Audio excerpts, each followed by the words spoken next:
Pour l'Écosse, c'est l'un des plus valeureux, combattants et innocents qui soit.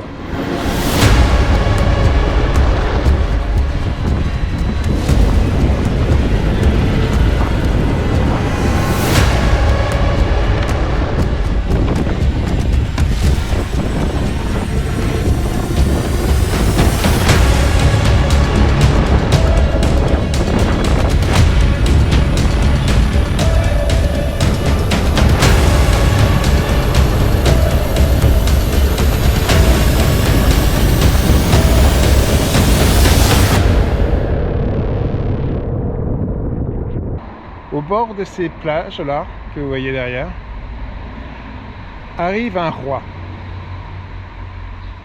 nordique, un bon vieux viking, le roi Haakon. Je ne sais pas si ça se prononce comme ça, mais j'aime bien ça le prononcer comme ça. Je pense que c'était le roi des Haakon. Ce roi arrive donc avec une seule but, comme la plupart de ces grands rois vikings, conquérir le monde.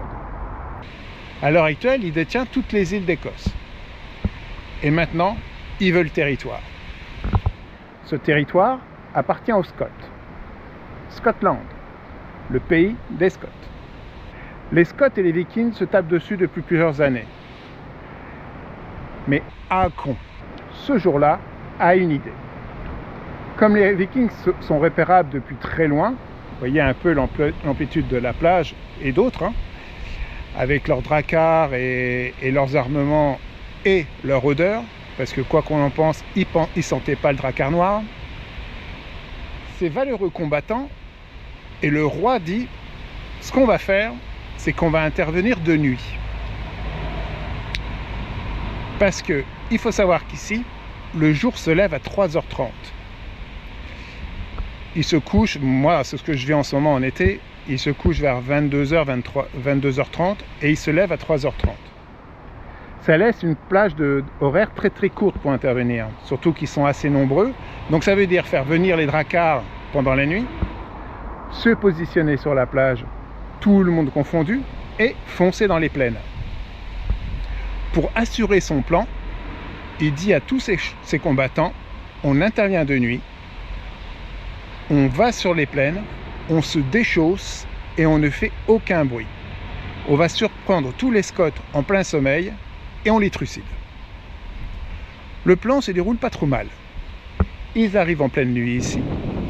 Les dracars se posent sur les plages. Ils débarquent. Ils marchent 3 km. Au bout de 3 km, ils sont à 500 mètres de leur cible. Ils se déchaussent et ils foncent. Sauf que voilà. Arrive ce fameux combattant inoffensif. Ce combattant n'est rien d'autre que le chardon.